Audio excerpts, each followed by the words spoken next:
Ысык Көл областына караштуу Ак Суу районунун сырт аймагындагы Эңилчек айылындагы мектептин чатырынан 3 мартта эртең мененки саат 9-да өрт чыгып, мектеп дээрлик күйүп кетти. Президенттин ыйгарым укуктуу өкүлүнүн басма сөз кызматынан билдиришкендей, өрт учурунда имаратта адамдар жана окуучулар болгон эмес.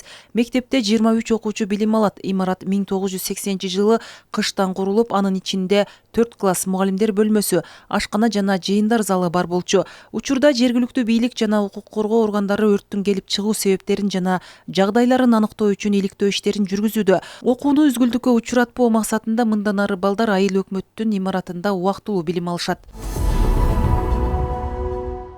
Ысык Көл, кана жол менен Ысык Көлгө баргылачы. Ошко баргылачы, ош. Келечектин ээлери балдар. Алар кимдин колунда? Маселе ушунда. Бүгүнкү күндө бала бакчалардын саны армын болгону менен кандай шарттар каралып, кандай тарбия берилип келет? Билим берүү жана илим министрлигинде мектепке чейинки курактагы балдар үчүн бөбөктай балдарды эрте өнүктүрүү борбору ачылды. Бул мисалды биз кайдан көрдүк? Мен муну Ысык шаарынан да көрдүк, мына Турциядан да. Мунун негизги максаты ушул мектепке чейинки билим берүү менен камсыздоону жогорулатуу, балдарга социалдык адилеттүүлүк менен камсыз кылуу, ошол эле учурда кызматкерлердин жумушуна ыңгайлуу болуш үчүн ата-энелерди колдоо, мамлекеттик жеке өнөктөштүктү ишке ашыруу, анан кантип кыска убакытта аз чыгым менен балдарды өнүктүрүү борборун түзүүнүн моделин көрсөтүү болду негизги максатыбыз. Аталган борбордо министрликте иштеген кызматкерлер жана мекемеге жумуштап келгендер балдарын 2 сааттан 10 саатка чейин убактылуу калтыра алат. Аларды Ишеналы Абаев атындагы Кыргыз мамлекеттик университети менен түзүлгөн келишимге ылайык билим берүү адистигинде окуп жаткан студент-практиканттар карайт. Бул жерде биздин балдар, кызматкерлердин балдары же болбосо сырттан келген жарандар болсо дагы балдарын таштап өздөрүнүн ишин бүткөнгө чейин балдардын өнүктүрүү бөлмөсүнө киргизип турса болот. Ал жерге атайын тарбиячылар тартылган. Бүгүнкү күндө Арабаев мамлекеттик университетинин менен келишимге ылайык алардын студент-практиканттары бизде бул жерде практикадан өтүп жатышат. Аталган бала бакчада бир убакытта 12 баланы өзүнө кабыл алууга мүмкүнчүлүк бар. Ал эми өнүктүрүүчү оюнчуктар, көрсөтмө куралдардын бардыгы улуттук стилде экологиялык таза материалдардан жасалган. Атайын бул борборго балдарга табигый материалдар менен бөлмөсүн жасалгаладык. Анан ар бир өзүңүздөр байкагандай балдарды өнүктүрүүчү дубалдардан бери балдарды өнүктүрүүгө багыттадык. Себеби ал жерде жана грифельный краскалар менен, магнитный краскалар менен дубалдарды краскалап, балдар кааласа ошол дубалдарга сүрөт тартып, аларды өнүктүрүү үчүн колдонушат. Же болбосо магниттерди чаптап, кошуп, кемитип, эсептегенде ошол борборлордон үйрөнүшөт. Алар үчүн атайын санитардык шарттары түзүлдү. Ошондой эле баягы ата-энелер балдардын тамак ашын өздөрү үйлөрүнөн алып келишет дагы. Атайын сактоочу холодильникке сактап коюшат. Аларды жылытуу үчүн микроволновкалык меш дагы алынып коюлган. Ошондой эле балдар үчүн телевизор дагы менен жабдылган. Ата-энелерге шарт түзгөн борборду ачуу идеясы билим берүү жана илим министри Доғдургүл Кендирбаевага таандык. Мына шарттын түзүп койдук. Туурабы? Жейт, бүттү. Ата-энеси карап турат биякта. Дагы эмне керек? Спокойно иштегиле, бала тактаганда.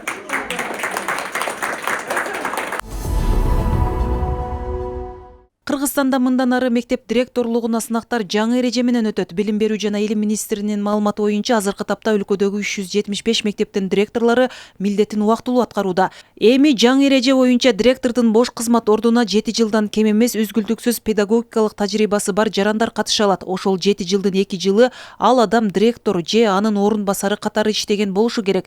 Директорлукка катышуучу талапкерлердин жаш курагын 65 жашта болушу керек деген чектөө алынды. Ошол эле маалда бир эле адам мектепти 5 жылдык мөөнөт менен 2 жолудан ашык башкара албайт. Сынакка соттолгон адам катыша албайт. Эң жакшы натыйжага ээ болгон жеңүүчү менен эмгек келишими түзүлгөндөн мурда ага сыноо мөөнөтү берилет. Өлкөдө 2 жерден тест тапшырса болот. Бишкекте жана Ош шаарында. Сынакта документтердин экспертизасы жана компьютердик тест болот жана ал 80 суроодон турат. Тесттин үлгүлөрү бүгүн 4 марттан тартып талапкерлерге берилет. Белгилей кетсек, Кыргызстанда 2350дөй мектеп бар. Аларда болжол менен 1,5 миллионго жакын окуучу билим алат. Жалпысынан 74 миңге жакын мугалим иштейт. Былтыр 1-сентябрда мектеп босогосун 150 миңдей бала биринчи рет аттаган. Билим берүү жана илим министрлигинде PISA 2025 эл аралык изилдөөсүнө даярдык көрүү боюнча семинар өткөрүлдү. Бул тууралуу министрликтин басма сөз кызматы билдирди. PISA изилдөөсү 15 жаштагы окуучулардын сабаттуулугун жана компетенттүүлүгүн баалайт. Ошондуктан 2025 жылы тандалган кесиптик лицейлердин окуучулары катышууга тартылышы мүмкүн. Семинарга кесиптик лицейлердин директорлору, методисттери жана мастерлери онлайн форматта катышты. Семинарда педагогикалык кызматкерлердин квалификациясын жогорулатуу боюнча бир топ баяндамалар окулду.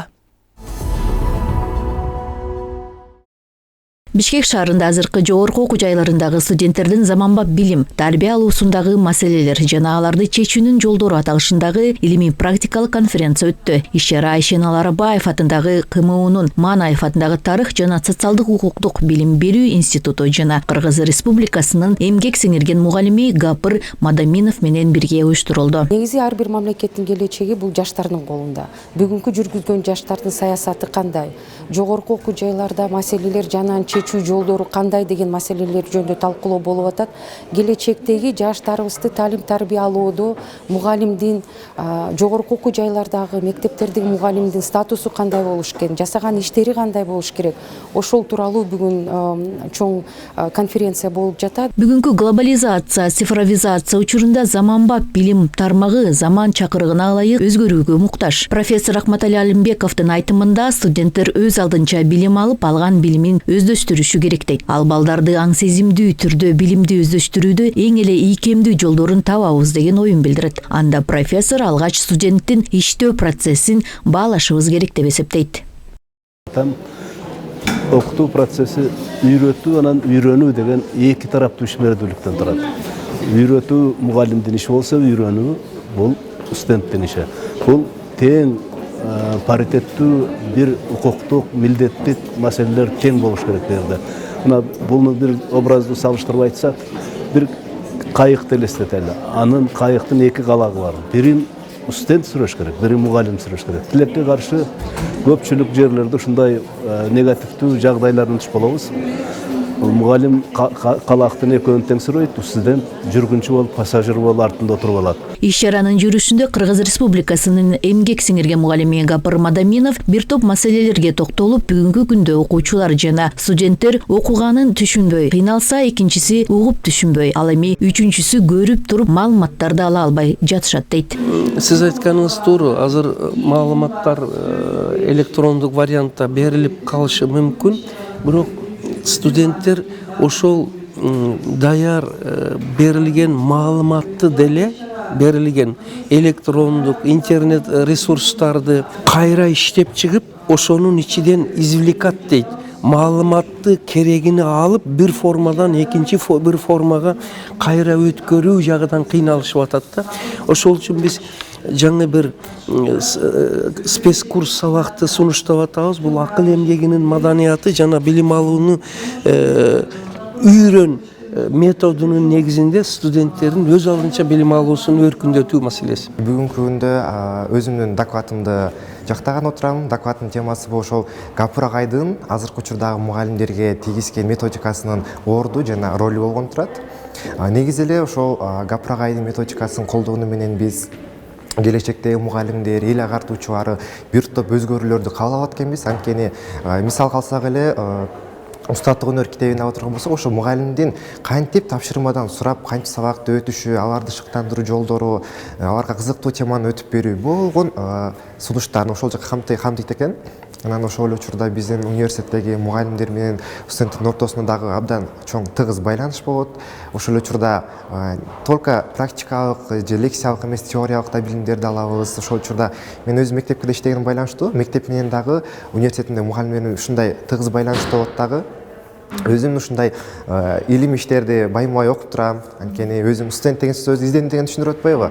Өзүм изденип, аракеттенип, тапшырмаларды кайсы жерден болбосун илимий булактардан карайын, китепканалардан карап, так даана аткарууга аракет кылам да. Иш чаранын жүрүшүндө бир катар докладдар окулуп, келечек педагогдордун педагогикалык күнүмдөрүн калыптандыруу, аны практикада колдонуу жана бул тармакты кеңири изилдөөсү боюнча талкуулар жүргүзүлдү. Жыйынтыгында атайын резолюция кабыл алынды. Бермечи Мукоева, Дилет Алмазбеков, Билим жаңылыктары, Бишкек. Ош мамлекеттик университетинин юридика факультетинин 3-курсунун студенти Нурпери Бектурсын кызы эл аралык китеп окуу сынагында 1-орунду ээлеп, баш байге автоунаанын ээси болду. Сынак бир өлкөнүн өнүгүү тарыхы китеби боюнча өткөрүлгөн. Конкурска жалпы 7000ден ашуун окурман катышып, алдыңкы 100 китеп окуган катышуучуга атайын сыйлык жана эң алдыңкы 3 орунга байгелүү сыйлыктар ыйгарылды. Китеп окуу сынагын Мухаммед Умар коомдук бирикмеси жана Китеп Кейжи дүкөнү биргеликте уюштурган. Жеңүүчүлөргө белектерди тапшыруу аземине Жогорку Кеңештин депутаттары, билим берүү жана илим министри Догдургүл Кендирбаева, Ош мамлекеттик университетинин ректору Кудайберди Кожобеков катышты.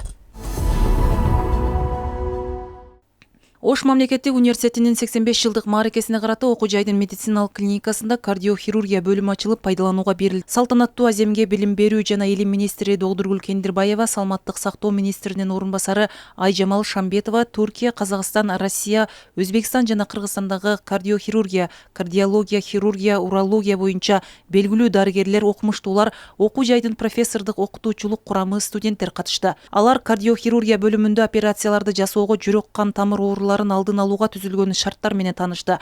Бөлүм акыркы заманбап үлгүдөгү медициналык шаймандар менен жабдылган. Буга чейин медициналык клиникада биринчи жолу бейтаптын жүрөгүн токтотпой, согуп турган абалда ачык хирургиялык операция жасалган.